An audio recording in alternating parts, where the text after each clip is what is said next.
Happy Wednesday, y'all. I'm stoked to have Josh in with me today. So we're going to go over his business and the systems and systematizing things he's done. He's done a lot of stuff to basically like automate a lot of his business, so he's not fully in it every day, which is awesome. Definitely looking to learn a lot from him today too. So if you're a Leah member, I sent a link out. You could come in through the back end and ask Josh questions live. For everybody else, you guys could drop questions in the comments. We'll try to answer them. But real quick, I wanted you guys to share this real quick. Landinvestor.co. This is free. We're not looking to get anything, but basically this is 100% free. Everybody asks us, hey, what are you guys doing? What's your PA look like and all that stuff. So this is the actual PA that we use right here for Leah. So this is the contract that Sumner's used to lock up all of $4.9 million worth of raw land. This is the one that he sends out for all of his mailers and everything like that. It's free, no ask. Honestly, just put your email, full name and email. You'll get it. There's nothing you have to do. There's no like hoops you got to jump through or anything like that. Sign up. The only reason why we're doing this is we want to have some kind of like systematized contract that everybody kind of uses to make everything simpler. So if you guys ever want to assign a deal to us or anything like that, we already know the contract they're sending and using it works, right? So there it is. Go to landinvestor.co/PA and you could grab that for free. Another thing too, Land Insights. Don't forget to hop on this. If you haven't already, absolutely hop in. This is how we're picking our markets, and it's totally changed and shaped the way we do our business. It's awesome. It really is great. So definitely check that out. Cool. We'll get back into everything now. Josh, I'm going to bring you up now. What's up, man? What's going on, man? How much? Tell me what you got going on. I had you on here quite a while ago. That was like my first or second week. What was that, November, December? Something like that. You had just gotten started. Yeah. So I'm curious to see like what you've been doing and kind of where you're at now. Yeah. Well, gosh, at the time we picked my first market. It was an Arkansas market. I thought I was going to outsmart the system and go somewhere where everybody wasn't, and it didn't go very well. No, what happened there? Sold a couple deals there, but okay, things just didn't move, and yeah, I just realized I didn't like working in a market like that where it's just super, super, super rural and low value properties. But anyways, yeah, that was November, and we're in middle April now, and April, yeah, business looks a lot different. I've got a little bit of a team beneath me now helping me out. But I realized very early on that time was going to be the biggest bottleneck for me to get to where I wanted to go. Of course, this not being my first experience running a business, I had already came in understanding systems and processes and delegation and the value of my time. So right out of the gate, I knew like within the first month, I had hired a VA to do, a lot of data scrubbing and things like that. And that was the biggest thing was getting myself out of the spreadsheets and removing duplicates in my data and things like that, because I realized where my value is, where my strengths are as the CEO of this business is building relationships and making deals right now. Right. And at some point soon, that's even going to evolve to where I'm not the one making deals. I'm going to be the visionary and the one that's, building the road ahead or whatever it is. But right now I'm the expert on the team at making deals, and I need to make sure that my time is just absolutely protected for that. Yeah, no, I absolutely agree. And the sooner you could take yourself out of the business is the better. Actually, you notice like you actually become the bottleneck because you care about a lot of things that other people are just like, yeah, whatever, we're just going to brush through this kind of thing. Right. So it's actually good to kind of get yourself out of that seat and have other people kind of take over. So that's really smart that you brought in a VA. As far as like the Arkansas stuff, how much did you mail on that? Did you get any deals out of that, or was that kind of like? Yeah, we got a few deals out of it. Overpriced one of the markets significantly, which was a blessing in disguise. Okay, yeah, I got a ton of calls and was able to lock up a handful of contracts there. I just canceled a contract that, I'm double closing most of my properties, just canceled one earlier this week that wasn't selling. And, we had 2-3 weeks left. And I wanted to be transparent with the seller. Like, hey, look, like our vision isn't really panning out based on, the neighborhood, the area and everything like that. And he had shared that he had another offer for more than what I had. And Mhm. I don't know, that investor is going to be in for a rude awakening as well, because he's going to put it on the market and realize that property's not selling in that area. But I got a couple deals. Another one that just sold, was a buy for 28, sell for 50. Worked with a funder on that one. That one we sold on April 1st and brought $17K into my pocket. So yeah. Sweet. So you're in the black right now in your business, you would say? Oh yeah. Barely, I would say, because I went You're not even 6 months in and you're already in the black. That's actually like really good. Yeah, this was an interesting one. Coming in, I've been very transparent with the Leah members about this. So I came in and this was full time for me. Like a lot of people do it, kind of part time, where they're bridging the gap between their W-2 and stuff like that. This was the full time thing for me. So I made a big bet on myself, and I knew this had to be it. I was choosing that this was going to be it, and as a result, I funded the base layer of the business on credit cards. And, I just a huge bet on myself, because I knew that, the 25, 30K that I was going to spend to get this business off the ground, I knew that this is going to make me a millionaire someday. Right. Yeah. And that 30K is the cost of entry to that millionaire, whatever it is, whatever success I have, that's like the ticket to get in. And I knew that.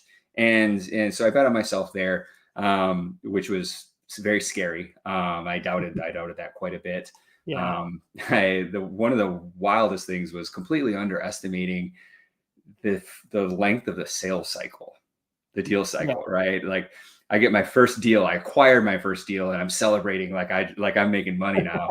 And then like, damn, I gotta get this thing listed. I gotta find a realtor, get it listed. So we get it on the market, get my first offer, full price offer. Great, awesome. 45 days to close, right? So it's just so drug out. So I'm realizing how long the sales cycle is, and kind of, had a rude awakening there. But during that process, I realized I can do very few things to control that. I can control the inputs that are, getting deals in my pipeline. So I'm like laser focused right now on just getting as many contracts locked up as I can, getting as many deals on the market as I possibly can. And I'm letting realtors handle all of that. I'm not self-listing anything. Maybe that's something that changes at some point, but I just realized that's going to be a huge distraction if I've got to build out an acquisition side of the business and the dispo side. So paying the realtors the commissions, and I'm cool with that, even though it's more than I would like. Whatever, it is what it is. But it allows me to stay laser focused on acquiring deals and stacking my pipeline, and just trusting that everything's going to fall where it may at the appropriate time. Yeah, and in the beginning stages, it's actually beneficial and to just list with agents, right? Just to get that going, because to have a whole another section of your team, like you almost have to look at it as two different businesses. Having acquisitions, dispositions, they're two separate businesses. One is the buying and negotiating all that stuff. The other one's the selling. That whole selling side is another whole sector. It takes so much drain on your time and business that you really need to have that separation. So it's actually really smart. I do the same thing. I still have realtors list everything. I know eventually I might bring in somebody on our dispo side. We attempted it real quick and we realized we're like, no, it's a lot of time and like dedication we got to do to it. I'm just not really looking to do that right now. Realtors, we get realtors anywhere between 5 and 10% is what we pay. It is what it is. We just let's move on. And it's worth it to me. So that's really smart. Okay, so you brought on some VAs and stuff like that. Your VA, what did your first VA do? So I hired a VA basically right out of the gate. As soon as I had a mail prep process down, right? Like pulling records. I guess, having previous business experience, I know that my expertise is in systems and operations. So with the mail prep stuff, I did it once and I was like, I don't ever want to do this stuff again, ever. So I created a process where I only had to do it 4 times. I did it once to figure out what I'm doing. I did it twice to write down the steps, step by step by step. I did it a third time to follow those steps to a T and add in any little details that I missed. And I did it a fourth time to record it on video. The fifth time I had a VA do it all, and I haven't done it since. And as the CEO, the deal maker, whatever the high level role is in your business, like I highly recommend taking an approach like that. Like only do something as many times as you need to learn it and pass it off to someone else. And if you don't have that someone else on your team, consider finding that. Because for me, what I realized was if my highest revenue producing activity is talking to sellers and making deals, any minute that I spend doing things that are not that is costing me money. Yes. And when I could be outsourcing some of this stuff for $3 an hour, $5 an hour, whatever it is, and I'm spending any minutes on that, then I'm bleeding money. I'm bleeding opportunity. Yeah. Yeah, absolutely. Especially because it could be a drain. It's a mental drain. It's not necessarily just a money drain, but mentally just to get caught up in the pricing and the scrubbing and all that stuff, you really get bogged down. You're like, oh, this business sucks, whatever. But when you start finding you get the right people in the right seats, it starts to all click together, right? We saw a lot of growth once we clicked in. We hired some part-time VAs, 10 hours a week, just to get them started. And one was in generalist, one was in pricing, whatever. We hired 3 different VAs and we said, look, this is what we're going to get to. Eventually, you're going to get you that 40-hour week, essentially. But I want to see, 1, are you able to do the processes? And 2, like, we're just getting this rolling. So like, let's learn together kind of thing. They stuck with it. I had, out of the 3 we hired, we ended up keeping 1 full-time. Now she's making, she makes like $400 a week plus bonus. Wow. So she loves it. She gets, we have a commission talk with her tomorrow. We're going to talk about her pay schedule and all that stuff. She's going to make $400 a week salaried. She gets, I wanted her to only work 4 days a week so that this way she has that 3 days off essentially. So she could just chill. And then she gets bonus $100 per deal we purchase. That's just goes right to her. And she gets 2 weeks paid time off plus all vacation days, holidays paid off too. So when you treat people like that, they're like they're like, yeah, let's do it. But she grew into that position. She started out just 10 hours a week. It was $80 a week, and she didn't know where it was going. But she's taken over. I gotta say, I don't really do much anymore. That's cool. She pretty much does everything. So yeah, you're really smart for automating that stuff. With that first VA I hired, I really went in and I had this conversation with her from the start. I was like, look, like I'm looking for someone who I can essentially groom to be my number 2, who I can groom to be like doing all of the things that I know how to do. So we're not going to hold anything back. I'm going to teach you everything. And if you're on board with that and growing with us, then let's do this.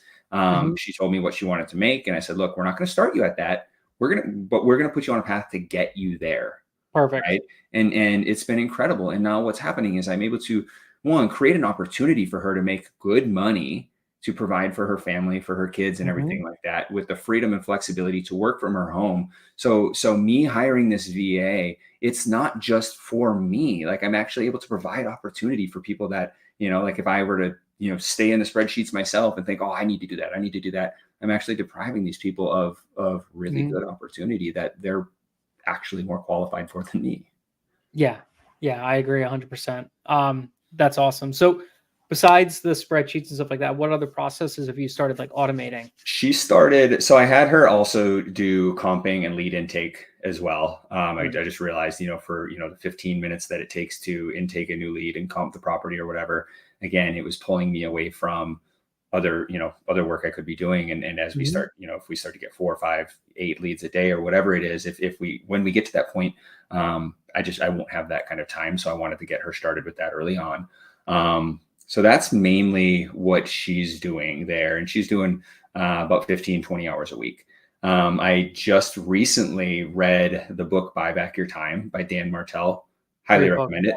And something that he shared in the book really shifted my perspective. And he's like, stop hiring to fill positions and start hiring to buy back your time. And I realized in all the VAs I've ever hired in my life, I've never hired someone to have in my corner to do the little things that that pull my time throughout the day. So I Mhm. took, I was recently hiring for a very specific data scrubber so I could move my previous VA into a higher level admin role. And I was very specific in my posting, and I came out with 3 really, really good candidates that are way overqualified for the data scrubbing. And I was like, I'm going to keep y'all in my back pocket. Yeah. I don't know what's going to come up. And I hired one of them as my assistant. So now what Awesome. she's doing, she just started on Monday. She's going to work her way up to full time, or at least about 30, 35 hours a week when I'm working. So we're starting with a daily sync meeting where she is syncing up with me on my emails and my calendar. Like, she's the buffer between me and the outside world. She knows that her role is to help me get my time back so I can stay in my lane and build relationships and make deals. So that's been a really cool one too, because I'm looping her in communication with the title companies and Mhm. things like that. So kind of creating like a little operations manager without, kind of like grooming her for that kind of role without Naming it. Yeah. specifically saying this is what you're Yeah. doing. We'll get her there. Kind of like what you did with your that started at 10 hours and they work their way up. Yeah. Um, That's the way to Doing do that, it. And they start getting committed, and you're not just like overloading them or trying to find a position for them, and they just do nothing for half the yeah. time. Like, at least if you start slowly and build them up, they learn, you learn, and then eventually, boom, you just Mhm. have them take over more and more. So Yeah. So I've got that going on. I have been doing just direct mail for now, blind smart. offers. And I think I said earlier, maybe I said earlier, I got cute a little bit and did send out some range offers that just didn't go as well as I thought they would. And I realized, as if I put myself in my buyer's shoes or seller's shoes, it probably looks a lot less serious. Mhm. If I give you a direct price, I seem more serious than if I give a range that's like 85K to 115K. They're like, what is this? So that didn't go as well. And I pivoted back to blind offers and kind of just realized, like, this is exactly what was taught. What the hell am I doing? Stick with what Sumner teaches is stick. It works. He's Yeah. bought $5 million worth of land. Like, just do it. Do what he's saying. It works. I do it. I mean, we added 600K in profit this quarter. So I just Nice. listen to what he says, and it's very simple. You just got to do it consistently and just mail, mail, mail. That's it. Yeah. Yeah. So we're So, scaling our blind offers now. We did 13,500 in March. Looking to probably do about 12 to 12 or so this month, just because I did slow down a little bit with my VA taking a little bit of time mhm, off for vacation and bringing that other VA on board as well. mhm, So I've got that going on. I want to get my direct mail up to about 20K a month, mhm. and have a refined process for that, where it's not just like, oh, I did 7K and then I did 20K. Like, I want to have a smooth system where it's happening Mhm. predictably every month. And then one of the other things I'm kind of working on slowly behind the scenes is adding text messaging as well. I have gotten signed up with Smarter Contact. I'm not running it yet. I'm kind of building out my Mhm. templates and chatting with other folks that are doing it and figuring out what my process is going to be. But I do want to layer in a second marketing channel that gives Mhm. me a little bit better, a little bit faster feedback Yeah. than the delay in the mail marketing, just because Yeah. I had a period of time in February where I updated my design templates with my mail, and it like Mhm. paused everything. And I was We like, oh just did that. my gosh, Yeah. it created this massive lull in my business and got me extra antsy. And that led me to making funny decisions that I probably shouldn't have been Mhm. making. And yeah, so it's been a beautiful journey of just learning and growing and really just realizing, if I just keep it simple and stay in my lane, do what's being taught, um, and utilize the people that I've brought on board to help me, and I trust that they've got what it takes, that I Mhm. saw enough in them to hire them and bring them into the business, that I can empower them with the opportunity and let more things go to them, then I'll get to where I want to go. Absolutely. Yeah. I find that too is like, it sucks when you have to make a change in your business. Like, we changed our mailer 100%. We got some feedback from our acquisitions, and they said, "Hey, look, a lot of the leads we've been getting have been crap. They've been, because we've just been broadbanding, mailing everything." And Mhm. I'm like, "All right, I need to change everything. Let me redefine my scrubbing process. Let me redefine my mailing process. Let me redefine everything." So we're like, "Well, let's just rip it all apart and then put it back together." And that's what we spent the last 45 days doing. And we just sent out our first mail since this the whole restructuring.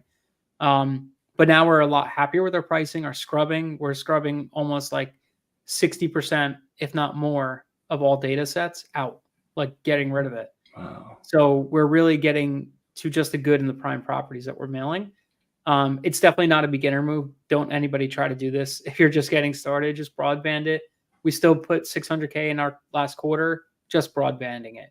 Wow. What I'm trying to do now is refine our process to hit a larger reach, but only to good properties, so that it's not necessarily to make more money. I hope it does make us more money, but it's more to take off some of the exhaustion and pricing issues that we have with our acquisitions managers, so that we're not exhausting them. That's the only reason why we change everything, right? I want to make the process easier. So yeah, have you ever read the book Who Not How? No, I haven't. So good. So it's actually was it Dan Sullivan, who's strategic coach. He's awesome dude. He's great. I don't know if you've ever heard of him. Oh, yeah. Very awesome, like process oriented guy. Like the guy's like insane. He's been around. I think he's been an entrepreneur coach for like 60 years or something like that. And I think it was Benjamin Hardy is the writer. So book is awesome. They have a series. They're writing a whole bunch of books together. They did 10X is easier than 2X, Gap in the Gain, and Who Not How. Who Not How is one of those books that when you read it and listen to it, and you're like, it's definitely these books to listen to, because they do the book and then they do a conversation between Brian and Dan, and they talk and stuff like that and give you more context. Awesome books. Awesome. Definitely check it out. And it's very similar to Dan Martell's, book as well, where it's just like, hey, look, get yourself out of it. Get yourself out of those seats and put the right people in the right seats. It's that simple, Okay, so how did you organize? Do you have like SOPs and all that stuff, or what did you do? Just kind of like I do SOPs right away. I kind of mentioned a little bit earlier that I'm creating a process the first or second time I do something. And that's an area where I realized that the sooner I can create a process and like have it in writing or have it in video, the sooner I can pass it off. Like just yesterday, basically what's been going on is my one VA would do the entire mail prep process. And then once everything's scrubbed and ready to go, she would send the list to me, and I would go in and I would add the pricing. I would double check everything, spot check it, make sure it looks good. Then I would upload it to my CRM and get the offer codes. And then I would send it off to the mail house. And I realized, why am I still doing a lot of that stuff? So just yesterday I did it. I had three markets, three mail campaigns I needed to do. And I was like, all right, I'm going to record a video on how I do these steps in the first one. And then today, when I had my meeting with my assistant, I just passed the other two to her, and she just messaged me, 20 minutes ago and said, hey, I got those done. So now processes for everything. I actually took a page out of your book and started building out written processes in Google Sheets. So I do that. But what I found, and I think this might be helpful for people starting out their business as well, is you don't need to be super detailed in writing out every single step, because what's going to happen is you're going to spend hours doing that, and then it's going to evolve tomorrow or next week or whatever, and then you're going to have to scrap it all and redo it. Just record yourself doing it and talk your way through it. Because any VA that's doing it, like they can do that, and maybe you bullet out the main steps. But if they watch the recording, you're going to save yourself way more time. Like I look back at even the previous business that I owned, I spent so much time fine tuning these SOPs and making them look neat. And I was like, I look back and like, that didn't make me any more money. I know. We went through all those iterations where we're like, all right, we're going to do a Notion. We're going to do this. We're going to do that. I said, at the end of the day, I have a spreadsheet with SOPs, and I record a whole bunch of looms, and it says pricing SOP, blah, blah, blah, blah, like any of that stuff. Here's the loom, I record it, and then Michelle just basically writes it up and puts in bullet points so that it's just easier. That's it. It's super easy. It takes me I love Loom. Loom is like my absolute favorite thing. Drift is the same thing, whatever you want to use. Best thing ever. You just sit there, record yourself doing it. Hey, blah, blah, blah, blah. This is what I'm doing. Here's my process. Good. Send it away. Anytime anybody asks me for anything, here's a Loom for it. It's so easy. And dude, I use that to raise private capital. Whenever I'm raising private capital, I do a walkthrough video of the property that we're buying. And I'm like, hey, this is the property. These are the comps. This is what the realtor says, blah, blah, blah. It's 3 to 5 minute video. Just send it out to the people that I know that have money or working, are lenders. Yeah. And they just reply back and be like, yeah, I'll take it. Sounds good. Let's go. That's It's wonderful. Dude, Loom is probably one of the best used tools you could use for your business right now. Like low key, it's probably one of the best things. That's great. I think I remember Sumner saying one time that he sends videos to his, like sellers, like he'll record a video, like if sellers have questions, like hop on, like, hey, it's me, and like that. Yeah. Or I think it was Sumner that said that, but Yeah. I've never used it in that way. But yeah, I love, Totally. just being able to just talk your way through it. And most of the people on your team, or, if you have people on your team, that's probably going to be easier for them anyways than trying to figure out what you meant when you left a vague bullet point. So yeah, that's been super helpful. Exactly. Yeah, it's so helpful once you figure it out and get it working. It's one of the best things you could do. Yeah. Yeah, we love it all. We love it. We use it all the time. And I love it too, just for being able to share information. Awesome. Okay. So where's the growth path? What do you plan on doing next? I know you're talking about ramping up more mail, adding texting, but do you have like a crystal clear criteria of like the type of properties you're buying, like your avatar? No, I mean, so I guess what my avatar looks like right now is I'm looking at, like, I'll go after any property that's a minimum market value of 50K, where I can net at least 15K on it. Okay. Now inside of that, I prefer not to deal in infill lots. However, if they fall into my lap, I would gladly take an infill lot and get it sold. Right.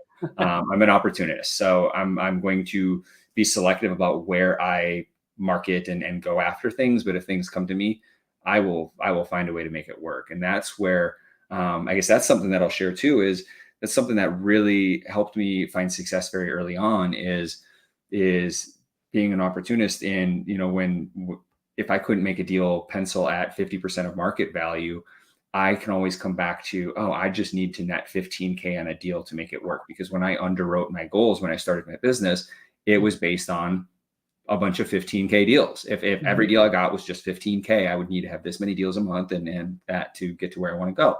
So in realizing that, I realized I can double close pretty much everything and get a lot more deals in my pipeline, and reach my goals a lot faster. Now, I'm not going for home runs, right? I'm going for base hits. If I get really, really, really good at consistently hitting base hits, I'm going to get to where I want to go anyways, and I'm going to get the random home run that pops up. So I double close 95% of my properties. It's just, it's what I started doing. So that, like, the language just rolls off of my tongue when I talk to sellers. It's all I speak as if that's the only thing we do. I speak of our 90-day, timeline to close. It's what we do. It's our due diligence process, right? And I just got really good at that right out of the gate. I get every one of my sellers to sign the attorney in fact document. So I'm transparent with them up front about, like, hey, we're, this is our strategy. This is what we plan to do. So by doing that, what that's allowed me to do is get a lot of deals that other investors can't make pencil. And it's great. Now I can, if I'm talking to other sellers or if I'm talking to sellers that are talking with other investors as well, and I know that I just need to make 15K, my max allowable offer is in line with that, there's a good chance, or I may have a better chance of getting the deal than someone who's trying to get 50% of market value. So that really, really helped me. Of course, I would love to get a deal as low as I possibly can, but knowing that my max allowable offer can be up to that, and that the double close is my bread and butter, it's been incredibly helpful for me. Yeah. Yeah, we do the same thing. Our minimum is 30K, pretty much what we try to make.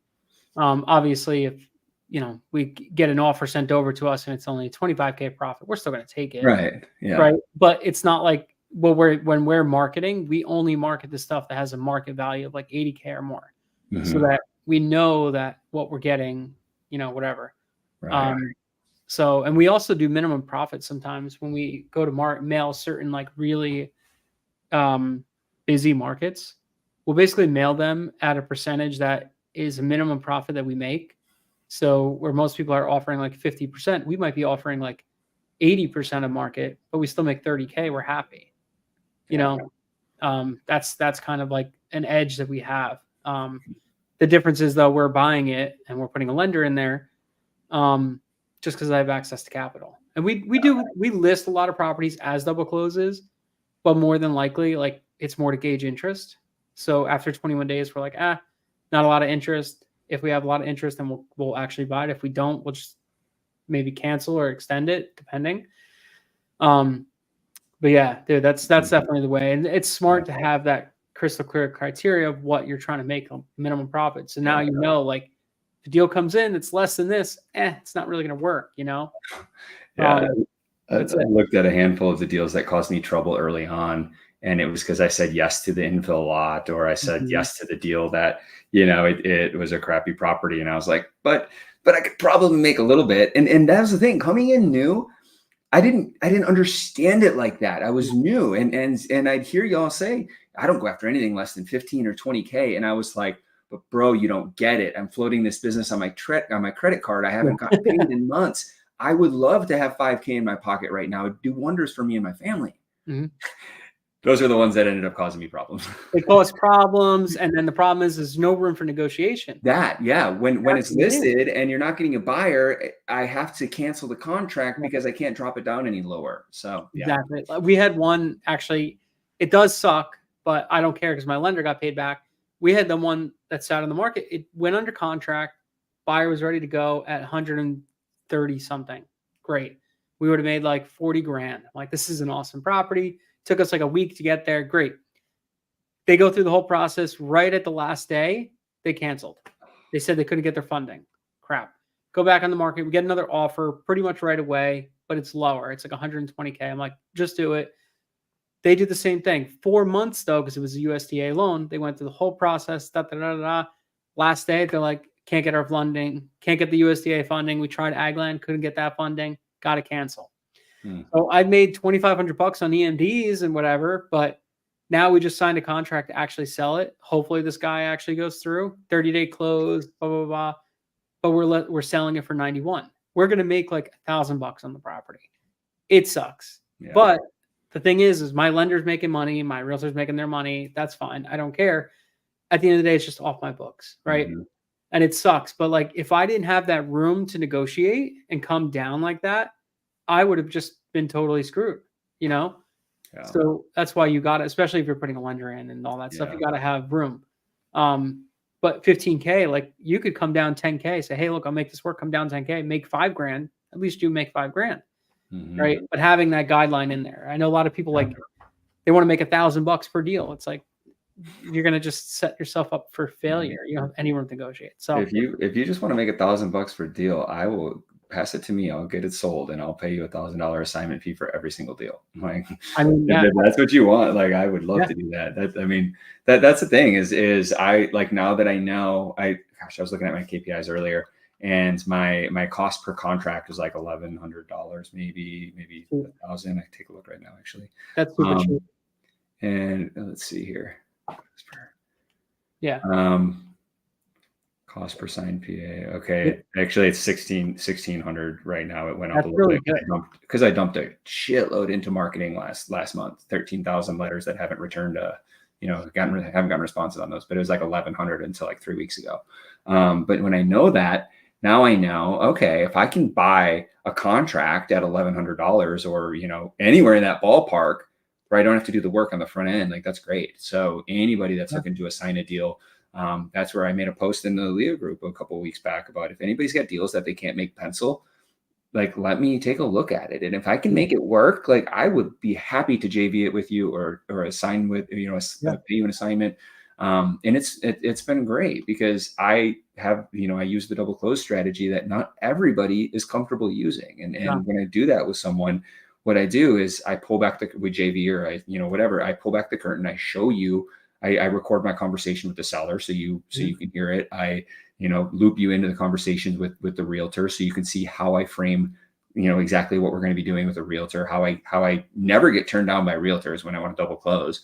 Like, I just like to teach you that. So number one, you have that tool in your tool belt, and if we do it right, you never have to partner with someone again because you now know how to double close. Exactly. That's the way to do it.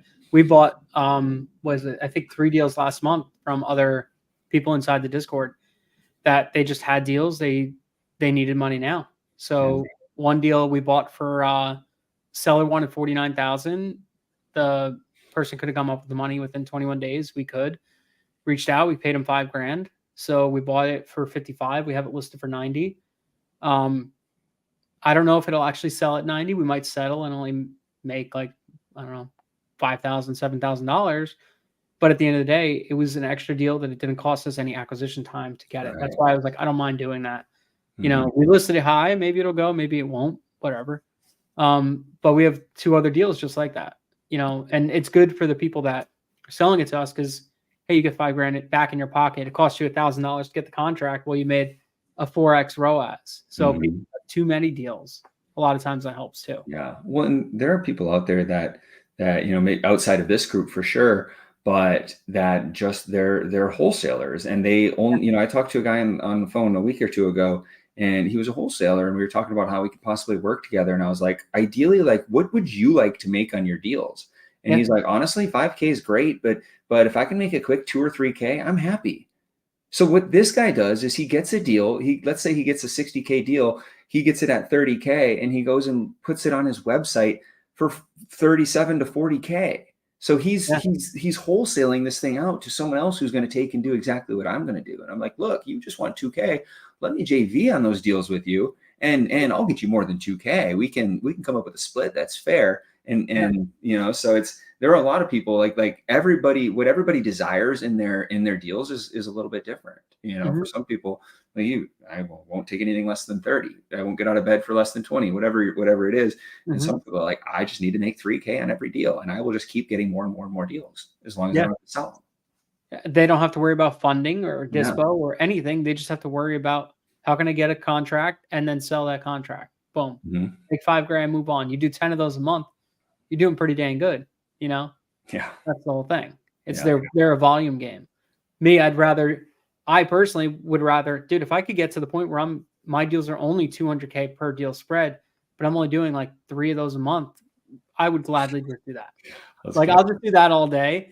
You know, I know you're usually buying it for like 500 and selling it for 800 at that point, but I could do that. You know, like I'd rather do that, to be honest with you. So I don't know. It's definitely good. And building these systems, you can't even fathom that stuff unless you have people in the right seats taking over a lot of that stuff.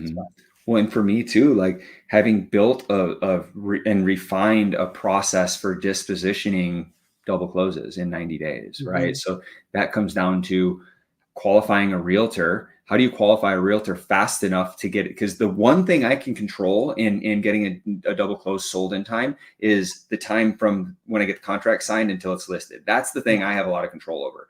Everything else is kind of, I'm relinquishing control. So it's qualifying a realtor right after you get the contract signed, or maybe even beforehand, so that they can look at the property right after it's signed, so they can get it up within a couple of days and have a quality listing. And also getting them bought in on, hey, look, I'd love to get the most I possibly can, but I also need this thing to sell within a short time frame. So you know, let's price it to sell, let's price it to move quickly. Also, I'm not really in the business of wanting to accept USDA loans and you know, whatever loans, because I can't have this thing fall through at the 11th hour. So it's like there's so many moving parts, but I've refined a process to do all of that very quickly and efficiently, you know, so that I can trust that my deals are going to be sold in roughly 45 days. Yeah, I made the mistake and I learned hard with the USDA loan. It's a drag, man. I learned pretty hard. They're great. They're a great loan product, but it just didn't fit us, and it doesn't work with our model. So you had to do one, and you know what? I learned a hard lesson. You just gotta take the cash or ag land loans, and that's pretty much it. Are you telling your realtors then that you won't accept a loan like that? Or are you like, what kind of stipulations are you given? It depends on the deal. If I'm not, like, I would take an ag loan over nothing. Obviously, if I have no offers, I would take that. But if I have other offers, I'm going to take a cash first. Cash, ag loan, and then that next. You just got to know what you're prepared for. And now, in hindsight, now I know, had I been more involved in the actual process, I could have pushed stuff along for the ag loans. So that's one thing I realized too. Like, I didn't know that. I didn't know that I could be more involved in the process and be, you know, whatever. Like, problem with the ag stuff is they do one thing, then they do the next thing, then they do the next thing. If you would have just stacked it all at one shot, like get your survey, get your perk test, get your this, get all that stuff done in one shot, it would have been easy. It could have been done in a month or two. Yeah. Anyway. Yeah. And that's another thing with when I have the realtor conversation is I've developed a process for not only what I look for, how I qualify the best realtors in an area, but the conversation I have when we're agreeing on listing the property, I'm setting expectations with them around here's what we want, here's what we don't want. When it comes to an offer, here's what a strong offer looks like for me. I'm, and it's this tiered offer of a cash offer, then it's a loan with pre-approval, and then it's a loan with pre-qualification, and then it's this and this and this. So I want them to understand how I'm thinking about it. So they're not bringing me, this incredibly weak offer and expecting me to accept it. Like they understand the game I'm playing. They understand, when it comes to listing photos and stuff like that, they understand what I like. Sometimes, what I do is I'll look at their previous listing photos. And if they don't draw lot lines, if they don't use a drone, I will specifically ask them to, or I will find someone who does. If they don't do lot lines, I will ask them to have their photographer send me the photos once they get them. And I will have my editor do lot lines because, we have a process. We sell land and we like our things done a certain way. It's our brand. So it's refined, like kind of figuring out what things are important to you. And I know that my properties are going to sell quicker when we've got lot lines and good photos and drone photos and that kind of thing. So I want each of my listings to fit that mold because those are things then that those are the controllables. Exactly. Yeah. It's stupid stuff like that sells a property. Honestly, I've seen so many bad ones, and we a lot of times will pay for drone in addition to, even if the realtor's like, oh, I'll get pictures. Look, they're realtors; they might not get the best pictures, but you get a droner out there that actually knows how to do this, you get better pictures, and then we'll also get videos and stuff like that from the droner. So it costs like $200 to $250, whatever the case may be. But now I have access to that. And that's also something good you can post on your website. You can put on social medias, anything you want. Hey, look, this is our property that we bought, whatever. That's kind of what we do on our website. We have a bunch of our drone videos from properties that we buy. We just throw them up there. They don't, we don't say we bought and sold this. We just say, hey, this is a property we bought. Yeah. That's that. Social proof. Yeah. Social proof. Yeah. Look, we're real. Like we actually do this stuff. Here's a property we bought in Florida and Georgia, whatever. So yeah, that's definitely important. Awesome. So let me see this. So John asked a question. So John said, when you're picking markets, feeding it to the VA, pricing, putting a final stamp on approval, do you just put the markets in the top of the funnel or let a VA take it from there? Great question. So this is a part of the process that I'm currently evolving right now. So I'll speak to what it has been and what it is now, and then I'll speak to what I'd like it to get to. So I pick all the markets right now. I pick all the markets because I understand the data. I use Land Insights, incredible. If you're not using Land Insights, I highly recommend it. And I promise I don't get paid to say that. It's mind blowing. So, dude. Talking about streamlining your process. Yeah. I know what to look for in Land Insights. I know what specifically to look for. And because I'm a few months new to the tool, I'm still trying to make sense of it in terms of like, how do I put this into words to teach someone else? I know what to look for, but I'm not at a place where this next person can do that quite yet. I think I probably could, but I want to make sure that I've got a really strong method to it. So I'm picking the markets and loading them in the queue.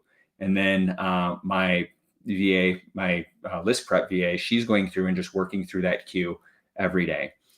We're targeting getting her KPI right now is getting 3,000 records ready to mail each week. So that would keep me on track with a 12K nice run rate. So what she's doing then is she's preparing the lists and everything like that, preparing the pricing sheet for me as well. And she's going through all the listings from Redfin and making notes on which ones were waterfront and things like that. So I can come in and I can glance at it and do my pricing exercise like that. Again, that's something in the future I would love to pass off to someone else. But making sense of the pricing, I feel like is a little bit next level compared to the other things my VAs are doing. I don't feel comfortable giving that away yet. Yeah. 90 days from now, I want no business in pricing for sure. Mhm. And possibly with how robust Land Insights is, I don't think I'll have any need to be the one picking markets either, because I can, if I wanted to right now, I could very easily say, hey, this is what we look for. We're going to be doing enough volume where I'm not going to need to get as granular. I can be a little bit more general, like, hey, we're just looking for markets that meet these criteria. Let's queue them up. Yep. So that's what that looks like. So she's preparing them and then sending it back to me and basically saying, mail prep is done. And then what I do is I go in and I spend the 20, 30 minutes to do the pricing exercise for the market. And then I go through and I spot check everything. Just make sure it passes the eye test. Mhm. Spot check a couple records and land ID, make sure that everything it checks out. Nothing got shuffled around in the spreadsheet, because I've heard horror stories. And Yeah. then I was doing adding like the offer codes and pricing and everything like that and mailing it. But I've currently cut that tail end of the process off. And as of today, I just passed that off to a VA. So I'm Smart. doing the front end, picking the markets, and then I'm kind of doing the pricing related stuff right now, because it just feels like something that I'm not ready to relinquish. Yeah. I only do my 3 processes. I pick my market. I I pick the markets because I'm like, I want to be in control of that. I verify, like just review pricing after it's done. And if it looks good, good. And deals after they've gone under contract, or any leads that come in. Most of the time, like my AMs take care of the leads that come in, but I'll look at them sometimes and be like, hey, this is a hot lead. Here's the MAO, or whatever the case may be. That's pretty much it. So you've relinquished the pricing the market. That's not on your plate. No, I don't price the market at all. I just review the pricing once they're done. Do you review their market pricing before they plug it into the data sheet? So no, they'll put it all together, and I'll Okay. look at it. And what I do is I just go through, and it's triple check. So I check it. So the person who prices it checks it. Michelle checks it, and myself or Rob checks it. Mm. And all we're doing is randomly selecting a couple parcels and then pulling it up. Boom, land ID, pulling it up on the map. Hey, does this make sense? Great, does, cool. And that's that. It's super easy. It takes me a couple minutes to really do. It's not hard. So I still do that because I want to make sure, because we've had a couple markets that we mailed that we totally messed up. One cell gets deleted and everybody's the wrong people get the wrong mail. Well, we're good with that because I add backstops before anybody touches the sheet. We add backstops. Yeah. We highlight like every 100 or so lines. We highlight it in red, and they stay with you every time we transfer it. Those red lines. Anytime anything gets moved, you'll see it all get A jumped. break, yeah. So that's like step 1. It's in our SOPs. Step 1. This, before we manipulate any data. So we do that. Ed, I want to bring you up in a second, but yeah, we do that. And then, yeah, that's pretty much it. They do all the pricing. I just take a look at the stuff right before we send it and upload it to Rocket Print. Like at this point, I don't even know how to upload to Rocket Print and mail. It's like, I don't understand that process. I don't want to understand it. I just want to tell them, hey, this is what I like about my design. This and that. Yeah. That's it. I agree. That's exactly where I want to go. Is I want my entire marketing side to run without me at all. Because I truly believe that that's going to be the fastest way one of the fastest and easiest ways to scale my marketing, is to get me out of it, because that's what's the bottleneck right now. Is the reason my marketing isn't higher isn't because of money or whatever. It's because I haven't allocated the time to do the things that are required of me in the process. Yeah. Yeah. And I sometimes I get lost in the sauce and I forget. I'm like, I'm not going to pick markets this month or whatever. So Michelle will be like, what markets are we pricing? I'm like, just remail the ones from November. Just redo those. They're screwed up. So I have to pull myself out of the Land Insights. And what I have 2 hires that I'm looking for next. I'm looking for somebody to automate this could probably be one, like a sales and marketing expert, somebody who could just run my sales team, and somebody who could run the sales team by the marketing side of things. So that's my next hire, whether it's US based or outsourced. I'm not sure, but I'm definitely looking into that. Ed, what's up, man? You got questions?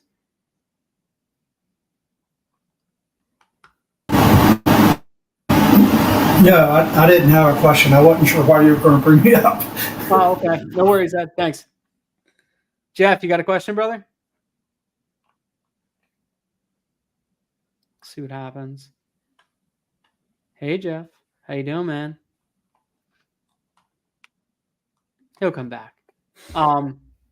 Awesome. Okay. So, all right. So you're going to focus on that. Now, are you planning on basically like expanding how much you'll make per deal, or like you like the 15 Yeah. a Oh no, I definitely plan on expanding that. I Okay. basically my agenda here was to create a process that's repeatable and predictable of, getting deals in at a certain threshold, and then to turn the dial of the size of the deals.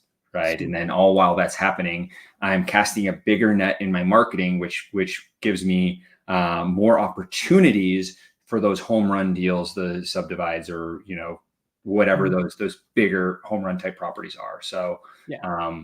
yeah, it definitely it's right now it's just creating the predictable process and getting a lot of it Mhm. off my plate, and then we'll just turn that dial a little bit. Smart. What is your scrubbing process? Are you pre-scrubbing a lot of your parcels you mail, or you just blast? So this is a funny one. So in March, when I mailed 13,500 records, I was using data tree, Hmm. and we were map scrubbing. So where our bottleneck to not doing 15,000 records was my VA's time. She was map scrubbing in data tree, and that took a lot of time. A lot of time. Um, yeah, so that was a challenge. Now we got our bill for March data tree. We mailed 13,500, but of course there were a lot of duplicates and a lot of stuff that we removed after we exported it. And we actually exported about 30,000 records, and I had a $2,000 data tree bill. So that was the last data tree bill that I will have. Well, last big one at least. That would have Because helped we you moved land over to vision for half the year. yeah, we moved over to Land Vision, and I basically paid close to that for the next 6 months. Um, Yeah. so now my scrubbing process, I've got to figure out what that's going to look like now. Okay. Um, Yeah, mine. So what I do is, and it's a lot. It's pretty extreme. I'll be honest with you, but we basically, and I'm gonna go in more into this next week. I'm bringing Anthony Reese on. He's gonna talk about his scrubbing process. But what ours is a 10-step process, right? So what we do is once we download the data, we bring in all the data in from Land Vision. We put it on a spreadsheet, and then we send it out to get scrubbed. Our scrubber goes in there and they go line by line, opens it up on Land ID, puts it up there, and then checks it. They check for, flood zone, landlocked, all that stuff. And then they're going to rate it on a 1 through 10 scale. So the 1 through 10 scale is like prime property, 2 is good, 3 is odd, 4 is um whatever, like landlocked, 5 is house lot, 6 is this, whatever. Each one is a different number. So now I own that list, and I take a 10,000 record thing and I scrub it down to like 3 or 4,000 records. oh my gosh. And then we're only mailing that 1 and 2s. Really cool. It's a very time consuming process. This dude, he works like 100 hours a week. It's insane. Really cool. Now, here's the even cooler thing, and I don't know if you know this, but Land Insights is launching their, right now they scrub out for landlocked properties right now, right? Mm-hmm. Well, now coming up very soon, it's going to be scrubbing landlocked, waterlogged, anything, basically any of the stuff that I'm doing that I have a guy manually scrubbing, they're going to have it all done. So it's like you can just upload your list and it'll get scrubbed for you. And basically, it's going to cost basically the same amount that I'm spending now. So I'm like, well, what should I do now? I mean, the only good thing is like I could take like 20 lists and upload them to Land Insights, where my scrubber, I can only give him one list, kind of thing. So I'm like back and forth. It's insane though. I think that's such an awesome tool. So that's going to be one way you might not need to even hire for that position. So take a look at it. It's definitely worth it. Yeah. But that gives you too, like, so we rate our properties as prime, which is like 5 acres plus, double-sided road frontage, pretty relatively flat. That's like a prime lot. And what our strategy with that is, we're like, okay, how can maybe we're going to mail them all at the same right now, but later on, I want to be able to pull out those specifically and mail them on a different way. Maybe mail them at higher offer, mail them something else, or whatever the case may be. I know they're prime lots already. Like, I already know this is a good lot. So I could probably offer them market price, knowing I could probably subdivide it. If it's a double-sided road frontage, more than 20 acres, I could say, hey, market price is $200K for your property. I'll give you $200K, knowing I could chop it up and make $200K when I go to chop it up. Mm-hmm. So that's one of the reasons why we like redid everything. And it's not something I recommend anybody else doing. Like, stick to the guns, stick to what Sumner teaches. but there's a time where we have the capability, we have the people behind us to be able to change these processes around a little bit. So yeah, it's pretty good. That's incredible. Yeah. So yeah, I think it's definitely worth taking a look at. I like it. Yeah. But I'll show you. Well, maybe offline. I'll show you real quick. What it kind of looks like too. Cool. What else? How can people reach out to you, man? How can you reach out to me? So you can email me at josh@highergroundland.com. As I mentioned earlier, I'll just share this too. As I mentioned earlier, that I love taking a look at deals that other people can't make pencil. And that's basically like hey, I want to look through your junk pile. I want to look through your trash. Like I want to look through the deals that you've already decided, hey, this one's probably not going to work. And why do I want to do that? One, I double close most of my properties, so I feel that I can probably help people that don't have double close in their arsenal, and we can get some money out of it. And two, I want to get really, really, really good at looking at deals. And if I do that, if I look at more deals, I'm just going to get skilled at looking at deals in a faster paced environment. So the more deals I look at, I'm going to get really good at underwriting. And I believe that's something that's going to take me far in this space. So yeah, josh@highergroundland.com. I'd love to look at any deals that you can't make pencil. The biggest thing with that is there's got to be at least 15K of profit on the bone. And would say that it's got to be at least a 50K market value deal. So if you have comps that support 50K market value, let's do it. I want to make a correction. It's higher ground, HIGHER ground. Sorry. Oh my God. I have messed up. Josh at higher ground land. Yeah. Land.com. Yeah. And then the other thing I'll share with that too is, when I got into this in November, I was the guy that was asking everybody questions, and I felt like I was so annoying. And there are a few folks in the Leah group who I was pestering all the time, like, hey man, can I ask you another question? And looking back, I don't know that I was a burden or not. Probably not. I think it was just a story I created in my head. But I made a vow at that time, as I was actually chatting with Ari Owens. Shout out Ari, very helpful early on in my journey. I was actually chatting with him, and I made a vow internally. I was like, when I get to a place where I can be a resource for newer people, I cannot wait to just give to help in any way I can. So for anybody that's newer or has questions or was inspired with anything that I've shared, I just love to connect and hop on a call and jam and talk about our processes and our systems and share what's working. And, like I said, I want my time to be reserved for building relationships and making deals. So we can look at deals together. I'm happy to look at any of your deals, see if we can do anything together. We can talk processes and systems. We can connect, whatever it is. I enjoy that stuff. And if there's ever anything I can do to help, I'm more than happy to. That's awesome, man. Yeah, it's always much appreciated too, having people come out and extend the olive branch and help everybody out. So definitely appreciate it. Guys, reach out to Josh. He's inside Leah. You could reach out to him at his email, josh@highergroundland.com, or you could check him out in the Discord. And awesome, man. All right, cool. Let's wrap this. People are going to go into the Leah call now.